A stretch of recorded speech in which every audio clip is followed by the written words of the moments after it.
मुंशी प्रेमचंद गोदान। अध्याय 21।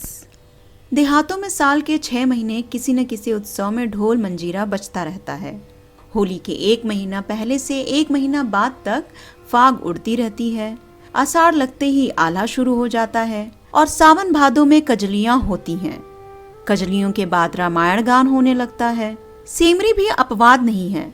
महाजन की धमकियां और कारिंदे की बोलियां इस समारोह में बाधा नहीं डाल सकती।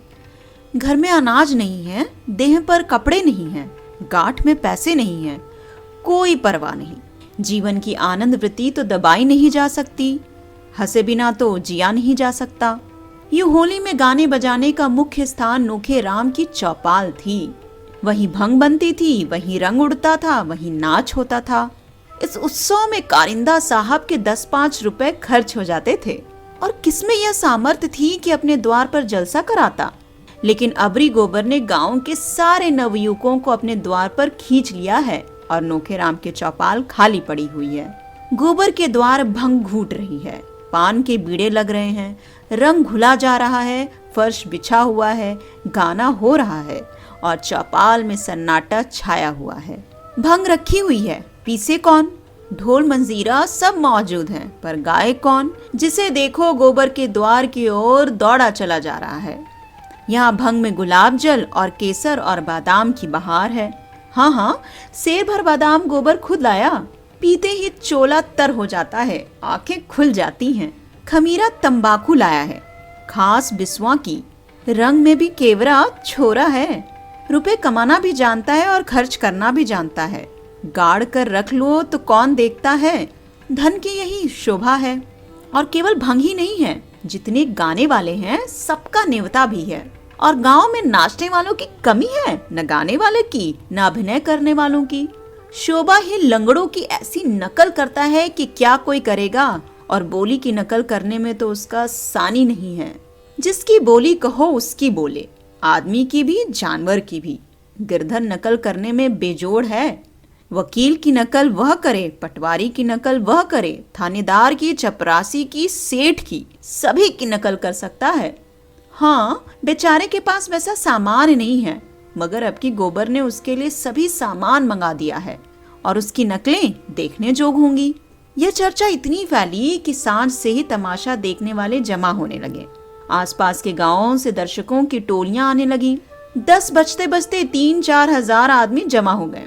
और जब गिरधर झिंगोरी सिंह का रूप धरे अपनी मंडली के साथ खड़ा हुआ तो लोगों को खड़े होने की जगह भी न मिलती थी।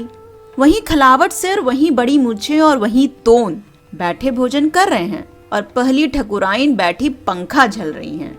ठाकुर ठकुराइन को रसीक नेत्रों से देख कर कहते हैं, अब भी तुम्हारे ऊपर वह जोबन है कि कोई जवान भी देख ले तो तड़प जाए। और ठकुराइन फूल कर कहती हैं, जभी तो गई नवेली लाए, उसे तो लाया हूँ तुम्हारी सेवा करने के लिए, वह तुम्हारी क्या बराबरी करेगी। छोटी बीबी यह वाक्य सुन लेती है और मुंह फुलाकर चली जाती है। दूसरे दृश्य में ठाकुर खाट पर लेटे हैं और छोटी बहू मुंह फेरे हुए जमीन पर बैठी है। ठाकुर बार बार उसका मुंह अपनी ओर फेरने की विफल चेष्टा करके कहते हैं, मुझसे क्यों रूठी हो मेरी लाडली? तुम्हारी लाडली जहाँ हो वहाँ जाओ, मैं तो लौंडी हूँ, दूसरों की सेवा टहल करने के लिए आई हूँ। तुम मेरी रानी हो, तुम्हारी सेवा टहल करने के लिए वो बुढ़िया है। पहली ठकुराइन सुन लेती है और झाड़ू लेकर घर में घुसती है और कई झाड़ू उन पर जमाती है। ठाकुर साहब जान बचाकर भागते हैं। फिर दूसरी नकल हुई जिसमें ठाकुर ने 10 रुपए का दस्तावेज लिखकर 5 रुपए दिए, शेष नजराने और तहरीर और दूसरी ओर ब्याज में काट लिए। किसान आकर ठाकुर के चरण पकड़कर रोने लगता है। बड़ी मुश्किल से ठाकुर रुपए देने पर राजी होते हैं। जब कागज लिख जाता है और आदमी के हाथ में 5 रुपए रख दिए जाते हैं तो वह चकरा कर पूछता है, ये तो 5 ही है मालिक। 5 नहीं 10 हैं, घर जाकर गिनना। नहीं सरकार, 5 हैं। 1 रुपया नजराने का हुआ कि नहीं? हाँ सरकार। 1 तहरीर का? हाँ सरकार। 1 कागज का? हाँ सरकार। 1 दस्तूरी का? हाँ सरकार। 1 सूद का? हाँ सरकार। 5 नगद 10 हुए कि नहीं? हाँ सरकार। अब ये 5 भी मेरी ओर से रख लीजिए। कैसा पागल है। नहीं सरकार, 1 रुपया छोटी ठकुराइन के पान खाने को, 1 बड़ी ठकुराइन के पान खाने को, बाकी बचा 1 वह आपकी क्रियाक्रम के लिए। इसी तरह नोखेराम और पटेश्वरी और दाता दीन की बारी बारी से सबकी खबर ली गई। और फबुतियों में चाहे कोई नयापन न हो और नकलें पुरानी हो, लेकिन गिरधारी का ढंग ऐसा हास्यजनक था, दर्शक इतने सरल हृदय की बेपात की बात में भी हंसते थे। रात भर बढ़ेती होती रही और सताए हुए दिल कल्पना में प्रतिशोध पाकर प्रसन्न होते रहे। आखिरी नकल समाप्त हुई तो कौवे बोल रहे थे। सवेरा होते ही जिसे देखो उसी की जबान पर वही रात के गाने, वही नकल, वही फिक्रें मुखिए तमाशा बन गए। जिधर निकलते हैं उधर ही दो चार लड़के पीछे लग जाते हैं और वहीं फिक्रे कसते हैं। झिंगुरी सिंह तो दिल्लगी बाज आदमी थे। इसे दिल्लगी में लिया, मगर पटेश्वरी में चिढ़ने की बुरी आदत थी। और पंडित दाता दीन तो इतने तुनुक मिजाज थे कि लड़ने पर तैयार हो जाते थे। वह सबसे सम्मान पाने के आदी थे। कारिंदा की तो बात ही क्या, राय साहब तक उन्हें देखते ही सिर झुका देते थे। उनकी ऐसी हंसी उड़ाई जाए और अपने ही गांव में यह उनके लिए असह्य था। मगर उनमें ब्रह्म तेज होता तो इन दुष्टों को भस्म कर देते, ऐसा श्राप देते कि सबके सब भस्म हो जाते। लेकिन इस कलयुग में श्राप का असर ही जाता रहा, इसलिए उन्होंने कलयुग वाला हथियार निकाला। होरी के द्वार पर आए और आंखें निकाल कर बोले, क्या आज भी तुम काम करने न चलोगे होरी? अब तो तुम अच्छे हो गए हो, मेरा कितना हरज हो गया, यह तुम नहीं सोचते? गोबर देर में सोया था, अभी भी उठा था और आंखें मलता हुआ बाहर आ रहा था कि दाता दिन की आवाज कान में पड़ी। पालंगन करना तो दूर रहा, उल्टे और हेकड़ी दिखाकर बोला, अब वह तुम्हारी मजदूरी ना करेंगे, हमें अपनी ऊख जो बोनी है। दाता दिन ने सुरती फाकते हुए कहा, काम कैसे नहीं करेंगे? साल के बीच में काम नहीं छोड़ सकते। जेठ में छोड़ना हो छोड़ दें, करना हो करें, उसके पहले नहीं छोड़ सकते। गोबर ने जम्हाई लेकर कहा, उन्होंने तुम्हारी गुलामी नहीं लिखी है। जब तक इच्छा थी काम किया, अब नहीं इच्छा है नहीं करेंगे। इसमें कोई जबरदस्ती नहीं कर सकता। तो होरी काम नहीं करेंगे ना, तो हमारे रुपए सूद समेत दे दो। 3 साल का सूद होता है 100 रुपया, असल मिलाकर 200 होते हैं। हमने समझा था 3 रुपए महीने सूद में कटते जाएंगे, लेकिन तुम्हारी इच्छा नहीं है तो मत करो, मेरे रुपए दे दो। धन्ना सेठ बनते हो तो धन्ना सेठ का काम करो।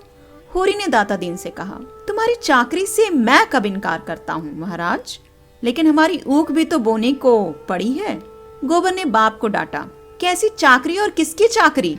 यहाँ तो कोई किसी का चाकर नहीं, सभी बराबर हैं। अच्छी दिल लगी है, किसी को 100 रुपए उधार दे दिए और उससे सूद में जिंदगी भर काम लेते रहे। मूल ज्यों का त्यों, यह महाजनी नहीं है, खून चूसना है। तो रुपए दे दो भैया, लड़ाई कहाँ की? मैं आने रुपए ब्याज लेता हूँ, तुम्हें गांव घर का समझकर आध आने रुपए पर दिया था। हम तो 1 रुपया सैकड़ा देंगे, 1 कौड़ी बेसी नहीं। तुम्हें लेना हो तो लो, नहीं अदालत से ले लेना। 1 रुपए सैकड़े ब्याज कम नहीं होता। मालूम होता है रुपए की गर्मी हो गई है। गर्मी उन्हें होती है जो 1 के 10 लेते हैं, हम तो मजदूर हैं, हमारी गर्मी पसीने के रास्ते बह जाती है। मुझे याद है तुमने बैल के लिए 30 रुपए दिए थे, उसके 100 हुए और अब 100 के 200 हो गए। इसी तरह तुम लोगों ने किसानों को लूट लूट कर मजदूर बना डाला और आप उनकी जमीन के मालिक बन बैठे। 30 के 200 कुछ हद है? कितने दिन हुए होंगे दादा? होरी ने कातर कंठ से कहा, यही 8-9 साल हुए होंगे। गोबर ने छाती पर हाथ रखकर कहा, 9 साल में 30 रुपए के 200, 1 रुपए के हिसाब से कितना होता है? उसने जमीन पर एक ठिकरे से हिसाब लगाकर कहा, 10 साल में 36 रुपए होते हैं, असल मिलाकर 66। उसके 70 रुपए ले लो, इससे बेसी में 1 कौड़ी न दूंगा। दाता दीन ने होरी को बीच में डालकर कहा, सुनते हो होरी गोबर का फैसला? मैं अपने 200 छोड़ के 70 रुपए ले लूं, नहीं अदालत करूं। इस तरह का व्यवहार हुआ तो क्या दिन संसार चलेगा? और तुम बैठे सुन रहे हो। मगर ये समझ लो, मैं ब्राह्मण हूँ, मेरे रुपए हजम करके तुम चैन ना पाओगे। मैंने ये 70 रुपए भी छोड़े, अदालत भी नहीं जाऊंगा। जाओ, अगर मैं ब्राह्मण हूँ तो अपने पूरे 200 रुपए लेकर दिखा दूंगा और तुम मेरे द्वार पर आओगे और हाथ बांध कर दोगे। दाता दिन झल्लाए हुए लौट पड़े। गोबर अपनी जगह बैठा रहा, मगर होरी के पेट में धर्म की क्रांति मची हुई थी। अगर ठाकुर या बनिए के रुपए होते तो उसे ज्यादा चिंता न होती, लेकिन ब्राह्मण के रुपए, उसकी एक पाई भी दब गई तो हड्डी तोड़कर निकलेगी। भगवान न करे कि ब्राह्मण का कोप किसी पर गिरे। बंस में कोई चिल्लू भर पानी देने वाला, घर में दिया जलाने वाला भी नहीं रहता। उसका धर्म भी मन त्रस्त हो उठा। उसने दौड़कर पंडित जी के चरण पकड़ लिए और आर्त स्वर में बोला, महाराज, जब तक मैं जीता हूँ तुम्हारी एक एक पाई चुकाऊंगा। लड़कों की बातों पर मत जाओ, मामला तो हमारे तुम्हारे बीच में हुआ है, वह कौन होता है। दाता दीन जरा नरम पड़े। जरा इसकी जबरदस्ती देखो, कहता है 200 रुपए के 70 लो या अदालत जाओ। अभी अदालत की हवा नहीं खाई है, जब ही एक बार किसी के पाले पड़ जाएंगे तो फिर यह ताव न रहेगा। 4 दिन शहर में क्या रहे, तानाशाह हो गए। मैं तो कहता हूँ महाराज, मैं तुम्हारी एक एक पाई चुकाऊंगा, तो कल से हमारे यहाँ काम करने आना पड़ेगा। अपनी ऊख बोना है महाराज, नहीं तुम्हारा ही काम करता। दाता दीन चले गए तो गोबर ने तिरस्कार की आंखों से देखकर कहा, गए थे देवता को मनाने, तुम ही लोगों ने तो इन सबों का मिजाज बिगाड़ दिया है। 30 रुपए दिए, अब 200 रुपए लेगा और डांड ऊपर से बताएगा और तुमसे मजदूरी कराएगा और काम कराते कराते मार डालेगा। होरी ने अपने विचार में सत्य का पक्ष लेकर कहा, नीति हाथ से न छोड़ना चाहिए बेटा, अपनी अपनी करनी अपने साथ है। हमने जिस ब्याज पर रुपए लिए वह तो देने ही पड़ेंगे, फिर ब्राह्मण ठहरे, इनका पैसा हमें पचेगा? ऐसा माल तो इन्हीं लोगों को पचता है।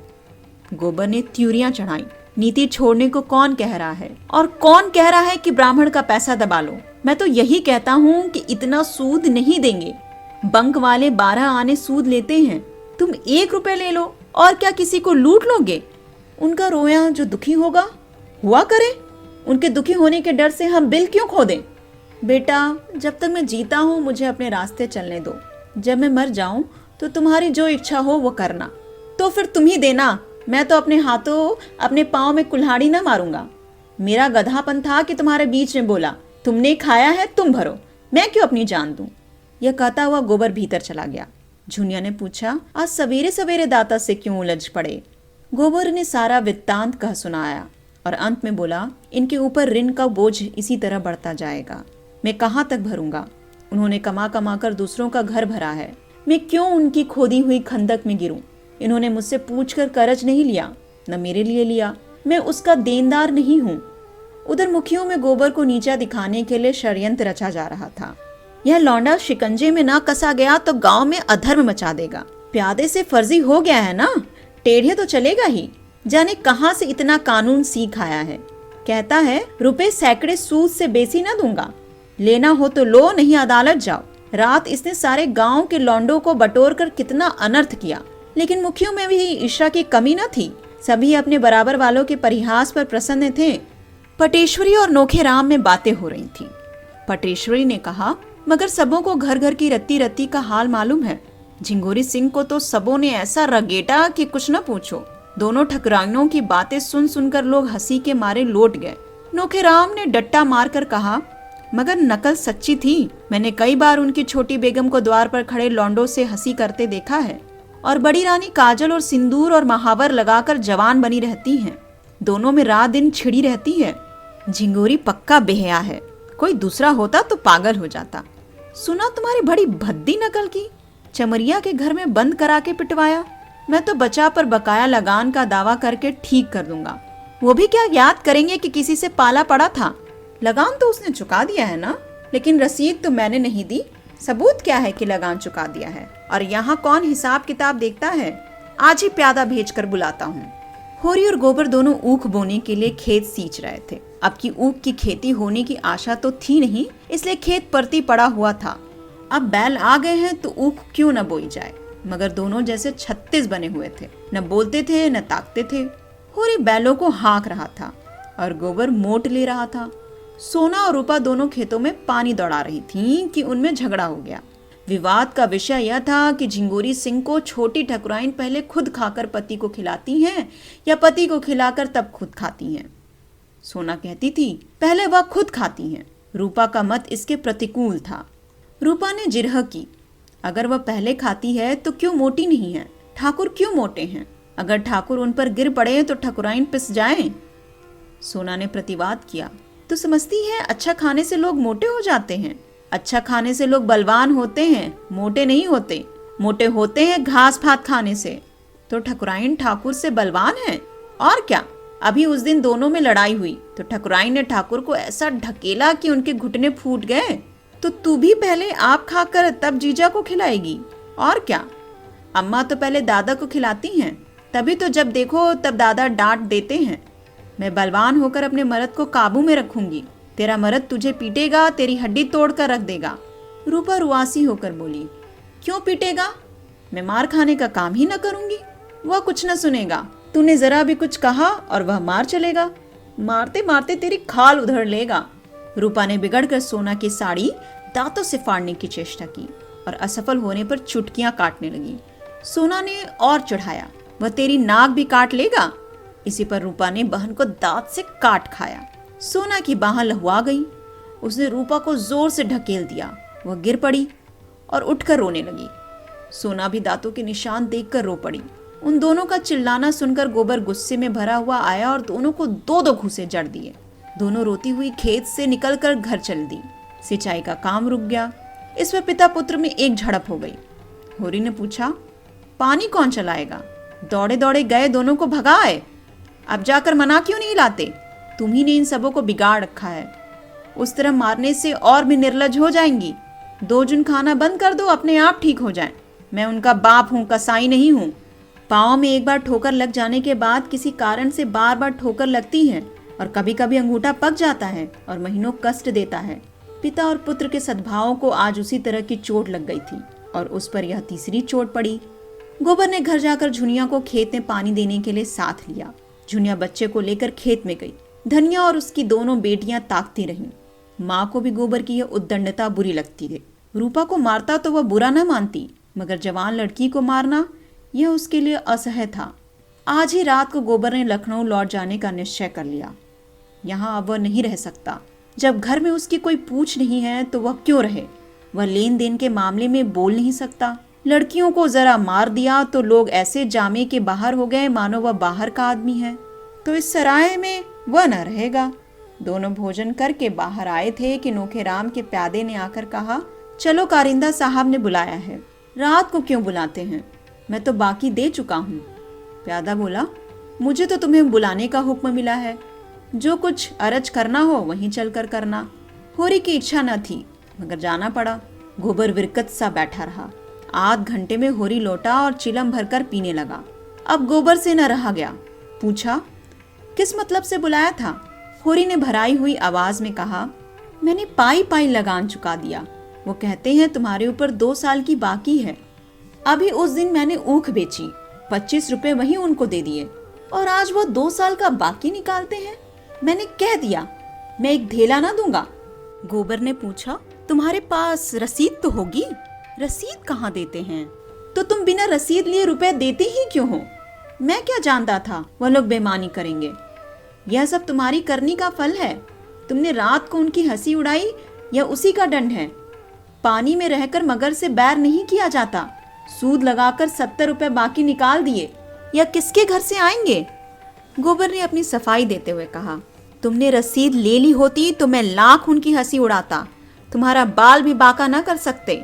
मेरी समझ में नहीं आता कि लेन देन में तुम सावधानी से क्यों काम नहीं करते। यूं रसीद नहीं देते तो डाक से रुपया भेजो, यही तो होगा। 1 रुपया महसूल पड़ जाएगा। इस तरह की धांधली तो न होगी। तुमने यह आग न लगाई होती तो कुछ न होता। अब तो सभी मुखिया बिगड़े हुए हैं, बेदखली की धमकी दे रहे हैं। देव जाने कैसे बेड़ा पार लगेगा। मैं जाकर उनसे पूछता हूँ। तुम जाकर और आग लगा दोगे? अगर आग लगानी पड़ेगी तो आग भी लगा दूंगा। वह बेदखली करते हैं, करें। मैं उनके हाथ में गंगाजली रखकर अदालत में कसम खिलाऊंगा। तुम दुम दबाकर बैठे रहो। मैं इसके पीछे जान लड़ा दूंगा। मैं किसी का एक पैसा दबाना नहीं चाहता, न अपना एक पैसा खोना चाहता हूँ। वह उसी वक्त उठा और नोखेराम के चौपाल में जा पहुंचा। देखा तो सभी मुखिया लोगों का कैबिनेट बैठा हुआ है। गोबर को देखकर सबके सब सतर्क हो गए। वातावरण में षड्यंत्र की सी कुंडा भरी हुई थी।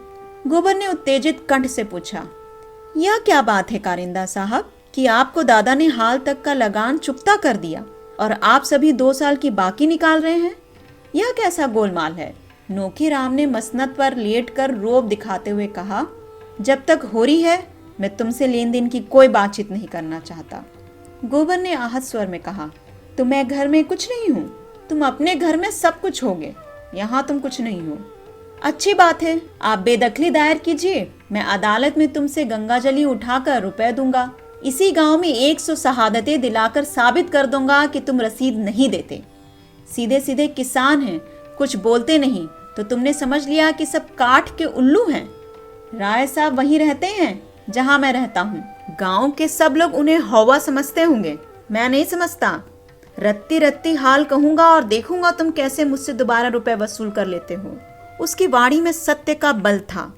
डरपोक प्राणियों में सत्य भी गूंगा हो जाता है। वहीं सीमेंट जो ईंट पर चढ़कर पत्थर हो जाता है, मिट्टी पर चढ़ा दिया जाए तो मिट्टी हो जाएगा। गोबर की निर्भीक स्पष्टवादिता ने उस अनीत के बख्तर को बेध डाला, जिससे सज्जित होकर नोखेराम की दुर्बल आत्मा अपने को शक्तिमान समझ रही थी। नोखेराम ने जैसे कुछ याद करने का प्रयास करके कहा, तुम इतना गर्म क्यों हो रहे हो? इसमें गर्म होने की कौन बात है? अगर होरी ने रुपए दिए हैं तो कहीं न कहीं तो टाक गए होंगे। मैं कल कागज निकाल कर देखूंगा। अब मुझे कुछ याद आ रहा है कि शायद होरी ने रुपए दिए थे। तुम निशा खातिर रहे। अगर रुपए यहाँ आ गए हैं तो कहीं नहीं जा सकते। तुम थोड़े से रुपए के लिए झूठ थोड़ी ही बोलोगे, और न मैं इन रुपयों से धनी हो जाऊंगा। गोबर ने चौपाल से आकर होरी को ऐसा लथाड़ा कि बेचारा स्वार्थ भी बूढ़ा रुआंसा हो गया। तुम तो बच्चों से भी गए बीते हो, जो बिल्ली की म्याऊं सुनकर चिल्ला उठते हैं। कहाँ कहाँ तुम्हारी रक्षा करता फिरूंगा। मैं तुम्हें 70 रुपए दिए जाता हूँ। दाता दिन ले तो देकर भरपाई लिखा देना। इसके ऊपर तुमने 1 पैसा भी दिया तो फिर मुझसे 1 पैसा भी ना पाओगे। मैं परदेश में इसलिए नहीं पड़ा हूँ कि तुम अपने को लुटाते रहो और मैं कमा कर भरता रहूं। मैं कल चला जाऊंगा, लेकिन इतना कह देता हूँ, किसी से 1 पैसा उधार मत लेना और किसी को कुछ मत देना। मंगरू दुलारी दाता दिन सभी से 1 रुपया सैकड़े सूद कराना होगा। धनिया भी खाना खाकर बाहर निकल आई। बोली, अभी क्यों जाते हो बेटा? 2-4 दिन और रहकर ऊख की बोनी करा लो और कुछ लेन देन का हिसाब भी ठीक कर लो तो जाना।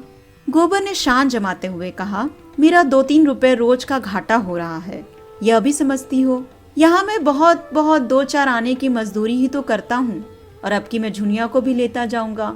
वहाँ मुझे खाने पीने की बड़ी तकलीफ होती है। धनिया ने डरते डरते कहा, जैसी तुम्हारी इच्छा, लेकिन वहाँ वह कैसे अकेले घर संभालेगी? कैसे बच्चे की देखभाल करेगी? अब बच्चे को देखूं कि अपनी सुविधा देखूं? मुझसे चूल्हा नहीं फूका जाता। ले जाने को मैं नहीं रोकती, लेकिन परदेश में बाल बच्चों के साथ रहना, न कोई आगे न पीछे, सोचो कितना झंझट है। परदेश में संगी साथी निकल ही आते हैं अम्मा, और यह तो स्वार्थ का संसार है। जिसके साथ 4 पैसे गम खाओ वही अपना। खाली हाथ तो माँ बाप भी नहीं पूछते। धनिया कटाक्ष समझ गई। उसके सिर से पांव तक आग लग गई। बोली, माँ बाप को भी तुमने उन्हीं पैसों के यारों में समझ लिया। आंखों देख रहा हूँ। नहीं देख रहे हो? माँ बाप का मन इतना निठुर नहीं होता। हाँ, लड़के अलबत्ता जहाँ 4 पैसे कमाने लगे कि माँ बाप से आंखें फेर लें। इसी गांव में 1-2 नहीं 10-20 पर थोक दे दूं। माँ बाप करज कमाम लेते हैं किसके लिए? लड़के लड़कियों ही के लिए कि अपने भोग विलास के लिए? क्या जाने तुमने किसके लिए करज लिया? मैंने तो 1 पैसा भी नहीं जाना। हाँ, बिना पाले ही इतने बड़े हो गए। पालने में तुम्हारा लगा क्या? जब तक एक बच्चा था दूध पिला दिया, फिर लवारिस की तरह छोड़ दिया। जो सबने खाया वही मैंने खाया। मेरे लिए दूध नहीं आता था, मक्खन नहीं बंधा था, और तुम भी चाहती हो और दद्दा भी चाहते हैं कि मैं सारा कर्जा चुकाऊं, लगान दूं, लड़कियों का ब्याह करूं, जैसे मेरी जिंदगी तुम्हारा देना भरने ही के लिए है। मेरे भी तो बाल बच्चे हैं। धनिया सन्नाटे में आ गई। एक ही क्षण में उसके जीवन का मृदु स्वप्न जैसे टूट गया। अब तक वह मन में प्रसन्न थी कि अब उसका दुख दरिद्र सब दूर हो गया। जब से गोबर घर आया, उसके मुख पर हास की एक छटा खिली रहती थी। उसकी वाणी में मृदुता और व्यवहारों में उदारता आ गई। भगवान ने उस पर दया की है तो उसे सिर झुकाकर चलना चाहिए। भीतर की शांति बाहर सौजन्य बन गई थी। यह शब्द तपते हुए बालू की तरह हृदय पर पड़े और चने के भांति सारे अरमान झुलस गए। उसका सारा घमंड चूर चूर हो गया। इतना सुन लेने के बाद अब जीवन में क्या रस रह गया? जिस नौका पर बैठकर इस जीवन सागर को पार करना चाहती थी वह टूट गई तो किस सुख के लिए जिए? लेकिन नहीं, उसका गोबर इतना स्वार्थी नहीं है। उसने कभी माँ की बात का जवाब नहीं दिया, कभी किसी बात के लिए जिद नहीं की। जो कुछ रूखा सूखा मिल गया वही खा लेता था। वही भोला भाला शील स्नेह का पुतला आज क्यों ऐसी दिल तोड़ने वाली बातें कह रहा है?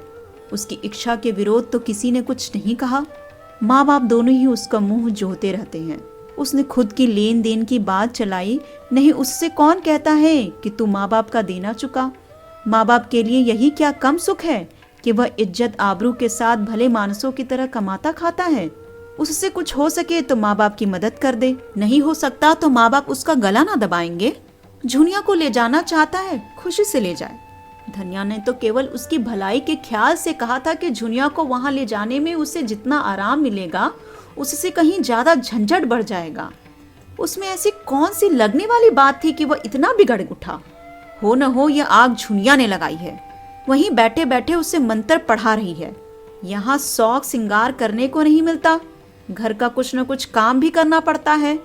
वहां रुपए पैसे हाथ में आएंगे, मजे से चिकना खाएगी, चिकना पहनेगी और टांग फैलाकर सोएगी। 2 आदमियों की रोटी पकाने में क्या लगता है, वहां तो पैसा चाहिए। सुना है बाजार में पकी पकाई रोटियां मिल जाती हैं। यह सारा उपद्रव उसी ने खड़ा किया है। शहर में कुछ दिन रह भी चुकी है, वहां का दाना पानी मुंह लगा हुआ है। यहाँ कोई पूछता ना था। यहाँ भोदू मिल गया, इसे फांस लिया। जब यहाँ 5 महीने का पेट लेकर आई थी तब कैसी म्याऊं म्याऊं करती थी। तब यहाँ शरण न मिली होती तो आज कहीं भीख मांगती होती। यह उसी नेकी का बदला है। इसी चुड़ैल के पीछे डाढ़ देना पड़ा, बिरादरी में बदनामी हुई, खेती टूट गई, सारी दुर्गत हो गई। और आज यह चुड़ैल जिस पत्तल में खाती है उसी में छेद कर रही है। पैसे देखें तो आंख हो गई, तभी ऐंठी ऐंठी फिरती है, मिजाज नहीं मिलता। आज लड़का 4 पैसे कमाने लगा है ना। इतने दिनों बात नहीं पूछी तो सास का पांव दबाने के लिए तेल लिए दौड़ती थी। डायन उसके जीवन की निधि को उसके हाथ से छीन लेना चाहती है। दुखित स्वर में बोली, यह मंत्र तुम्हें कौन दे रहा है बेटा? तुम तो ऐसे न थे। माँ बाप तुम्हारे ही हैं, बहनें तुम्हारी ही हैं, और ये घर भी तुम्हारा ही है। यहाँ बाहर का कौन है? और हम क्या बहुत दिन बैठे रहेंगे? घर की मर्जाद बनाए रहोगे तो तुम्ही को सुख होगा। आदमी घर वालों ही के लिए धन कमाता है कि और किसी के लिए? अपना पेट तो सुअर भी पाल लेता है। मैं ना जानती थी कि झुनिया नागिन बनकर हमी को डसेगी। गोबर ने तिनक कर कहा, अम्मा नादान नहीं हो कि झुनिया मुझे मंत्र पढ़ाएगी। तुम उसे नाहक कोस रही हो। तुम्हारी गृहस्थी का सारा बोझ मैं नहीं उठा सकता। मुझसे जो कुछ हो सकेगा तुम्हारी मदद कर दूंगा, लेकिन अपने पाँव में बेड़ियां नहीं डाल सकता। झुनिया भी कोठरी से निकलकर बोली, अम्मा जुल्हाई का गुस्सा दाढ़ी पर न उतारे। कोई बच्चा नहीं है कि उन्हें फोड़ लूंगी। अपना अपना भला बुरा सब समझते हैं। आदमी इसलिए नहीं जन्म लेता कि सारी उम्र तपस्या करता रहे और एक दिन खाली हाथ मर जाए। सब जिंदगी का कुछ सुख चाहते हैं। सबकी लालसा होती है कि हाथ में 4 पैसे हों। धनिया ने दांत पीस कर कहा, अच्छा झुनिया, बहुत ज्ञान ना बघार। अब तू भी अपना भला बुरा सोचने योग्य हो गई है। जब यहाँ आकर मेरे पैरों पर सिर रखे रो रही थी तब अपना भला बुरा नहीं सूझा था। उस घड़ी हम भी अपना भला बुरा सोचने लगते तो आज तेरा कहीं पता ना होता। इसके बाद संग्राम छिड़ गया। ताने महने, गाली गलौज, थुक्का फजीहत, कोई बात न बची। गोबर भी बीच बीच में डंक मारता जाता था। होरी बरोठे में बैठा सब कुछ सुन रहा था। सोना और रूपा आंगन में सिर झुकाए खड़ी थी। दुलारी पुनिया और कई स्त्रियां बीच बचाव करने आ पहुंची थीं। गर्जन के बीच में कभी कभी बूंदें भी गिर जाती थीं। दोनों ही अपने अपने भाग्य को रो रही थीं। दोनों ही ईश्वर को कोस रही थीं और दोनों अपनी अपनी निर्दोष को सिद्ध कर रही थीं। झुनिया गड़े मुर्दे उखाड़ रही थी। आज उसे हीरा और शोभा से विशेष सहानुभूति हो गई थी, जिन्हें धनिया ने कहीं का न रखा था। धनिया की आज तक किसी से न पटी थी तो झुनिया से कैसे पट सकती है? धनिया अपनी सफाई देने की चेष्टा कर रही थी, लेकिन न जाने क्या बात थी कि जनमत झुनिया की ओर था। शायद इसलिए कि झुनिया संयम हाथ से न जाने देती थी और धनिया आपे से बाहर थी। शायद इसलिए कि झुनिया अब कमाऊ पुरुष की स्त्री थी और उसे प्रसन्न रखने में ज्यादा मसलहत थी। तब होरी ने आंगन में आकर कहा, मैं तेरे पैरों पड़ता हूँ धनिया, चुप रह, मेरे मुंह में कालिक मत लगा। हाँ, अभी मन न भरा हो तो और सुन। धनिया फुंकार मारकर उधर दौड़ी। तुम भी मोटी डाल पकड़ने लगे। मैं ही दोषी हूँ, वह तो मेरे ऊपर फूल बरसा रही है। संग्राम का क्षेत्र बदल गया। जो छोटों के मुंह लगे वह छोटा। धनिया किस तर्क से झुनिया को छोटा मान ले? होरी ने व्यथित कंठ से कहा, अच्छा वह छोटी नहीं बड़ी सही। जो आदमी नहीं रहना चाहता क्या उसे बांध कर रखेगी? माँ बाप का धर्म है लड़के को पाल पोस कर बड़ा कर देना। वह हम कर चुके, उनके हाथ पांव हो गए। अब तू क्या चाहती है? वे दाना चारा ला कर खिलाएं। माँ बाप का धर्म 16 आना लड़कों के साथ है, लड़कों का माँ बाप के साथ एक आना भी धर्म नहीं है। जो जाता है उसे आशीष देकर विदा कर दे। हमारा भगवान मालिक है, जो कुछ भोगना लिखा है भोगेंगे। 40 साल 47 साल इसी तरह रोते धोते कट गए। 10-5 साल हैं वो भी यूं ही कट जाएंगे। उधर गोबर जाने की तैयारी कर रहा था। इस घर का पानी भी उसके लिए हराम है। माता होकर जब उसे ऐसी ऐसी बातें कहें तो अब वह उसका मुंह भी ना देखेगा। देखते ही देखते उसका बिस्तर बन गया। झुनिया ने भी चुंदरी पहन ली। मुन्नू भी टोपी और फ्रॉक पहनकर राजा बन गया। होरी ने आंध्र कंठ से कहा, बेटा तुमसे कुछ कहने का मोह तो नहीं है, लेकिन कलेजा नहीं मानता। क्या जरा जाकर अपनी अभागनी माता के पांव छू लोगे तो कुछ बुरा होगा? जिस माता की कोख से जन्म लिया और जिसका रक्त पीकर पले हो, उसके साथ इतना भी ना कर सकते? गोबर ने मुंह फेर कर कहा, मैं उसे अपनी माता नहीं समझता। होरी ने आंखों में आंसू लाकर कहा, जैसी तुम्हारी इच्छा, जहां रहो सुखी रहो। झुनिया ने सास के पास जाकर उसके चरणों को अंचल से छुआ। धनिया के मुंह में आशीष का एक शब्द भी न निकला। उसने आंख उठाकर देखा भी नहीं। गोबर बालक को गोद में लिए आगे आगे था। झुनिया बिस्तर बंगल में दबाए पीछे। एक चमार का लड़का संदूक लिए था। गांव के कई स्त्री पुरुष गोबर को पहुंचाने गांव के बाहर तक आए और धनिया बैठी रो रही थी, जैसे कोई उसके हृदय को आरे से चीर रहा हो। उसका मातृत्व उस घर के समान हो रहा था जिसमें आग लग गई हो और सब कुछ भस्म हो गया हो। बैठकर रोने के लिए भी स्थान न बचा हो।